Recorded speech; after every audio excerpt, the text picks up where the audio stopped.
Now, hi Kira. Hi, Kira. Can I have the Carolina Reaper, please? The one we topped last week. Can you give it to Daddy? Good girl. We topped these 2 weeks ago. I think this is the one I done the demonstration on. I topped 4 of them. Here's 2. This is probably the one that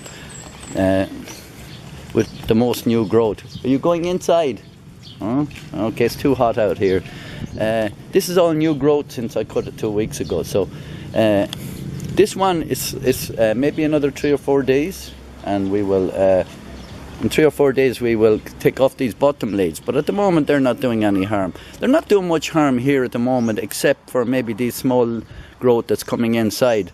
So maybe in 2 or 3 days I'll cut off this big one here, because what happens is people the plant needs air, so we just cut that off. It's not we're not growing lettuce. I can cut that big one off.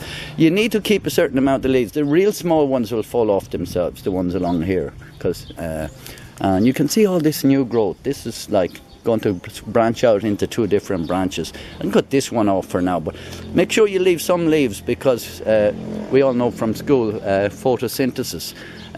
So this is a very, very short video, so I'd just like if you would subscribe to me, my new channel, this new channel. Some of you from Irish Chippy channel have already subscribed, so please subscribe. Hi. And my daughter is junior gardener, and she always wants to go out. She's up on the balcony up there. So once again, thank you very much for watching my video, and those supporting my new channel. Thank you.